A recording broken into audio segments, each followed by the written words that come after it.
The last major of the season gets underway right after us here on ESPN. Don't miss any of the action from Flushing Meadows coming up at noon Eastern. You don't do it to be good or average. You do it to be the best. He's young. He's big time. He's a stud. 99 with the sack. What he's done this year, it's really been amazing. He's only the reigning defensive player of the year. He's about to win the award again. He's sacked. Ball comes out. Aaron Donald knocks you loose. Scoops and scores!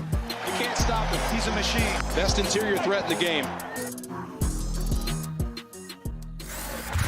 Our next guest is the best in the business, nearly 60 sacks in only 5 seasons, 4-time first-team All-Pro, and the back-to-back reigning Defensive Player of the Year. Rams superstar Aaron Donald joins us now.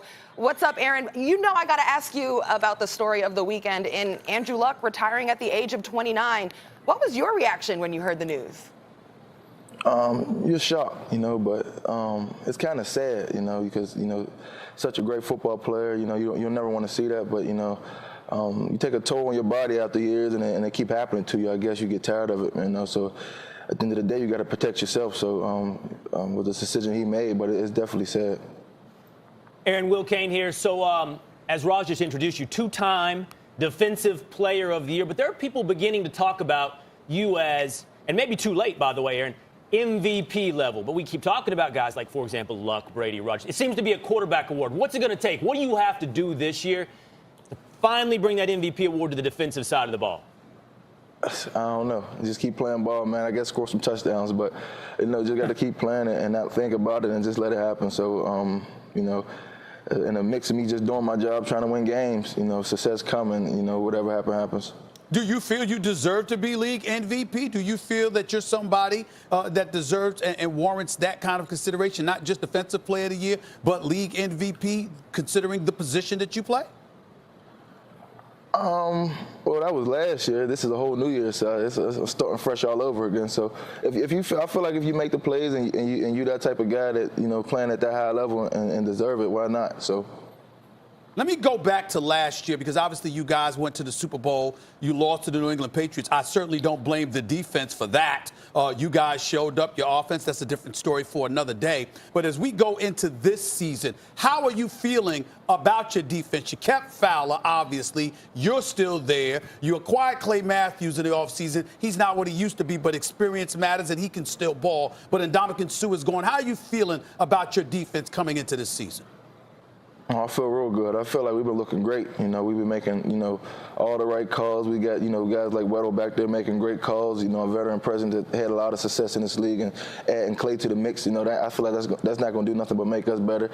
Definitely, you play with a guy that had a lot of success and an older guy that, that communication is huge for us. So having them add veteran presence like that to help us, in the mix of what we already had, I feel like that's going to make us that much better. So I'm just excited about it.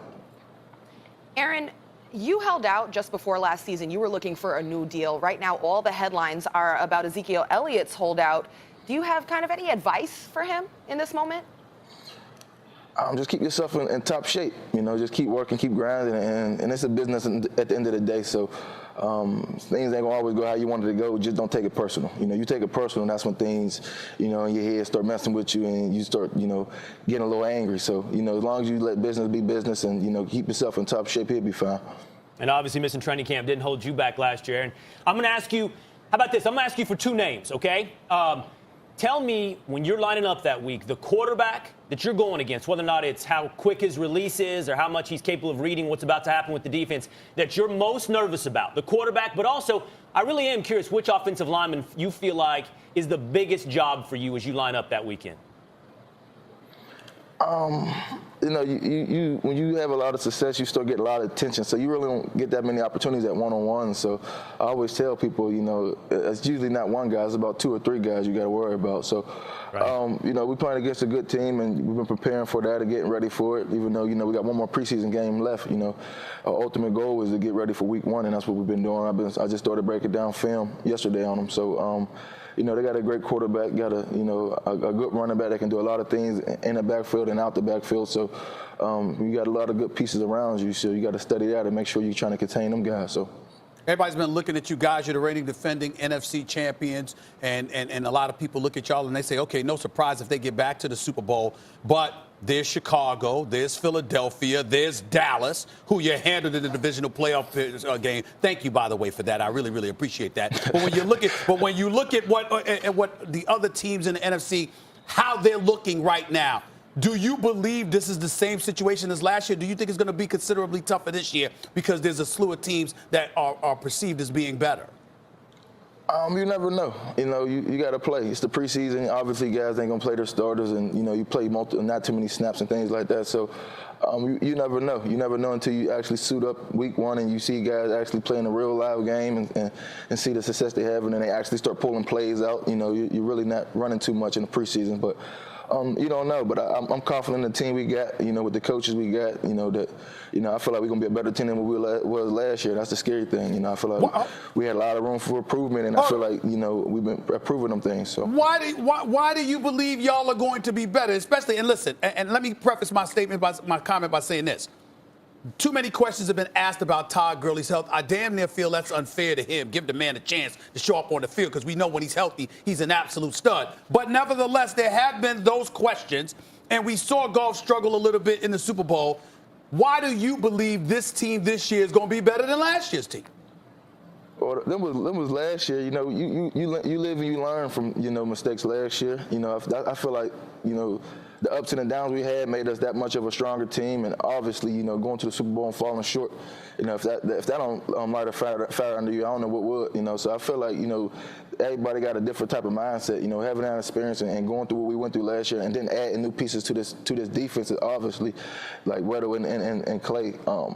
And what I've been seeing at practice, I just feel like, we looking much better than what I've seen last year and in the past year. So I'm excited about this upcoming season. Aaron, now listen, I understand you didn't want to give me the quarterback. You get double, triple teamed. You don't want to give bulletin board material. I understood what you were doing there, but this one, I feel safe here, Aaron. This isn't going to be bulletin board material, all right? ESPN just put out its all-time NFL team, okay? On the defensive side of the ball, there was obviously some big-time names. Lawrence Taylor, Reggie White. When you are now, look, two-time NFL Defensive Player of the Year, now we're going to start talking about all-time stuff with you in the not-too-distant future. When you think about that, who are you chasing? Who's the greatest? Who are you chasing? Honestly, I'm really not chasing nobody. I'm just playing. I learned in college, I used to always trying to chase stats and things like that. I feel like, you don't play as fast, you don't have the success you want. But when you just go out there and you just playing free and having fun and not thinking about it, you tend to have a whole lot more success. So I'm just playing a game. Honestly, I'm just playing a game of football, trying to find ways to have success so I can help my team to win.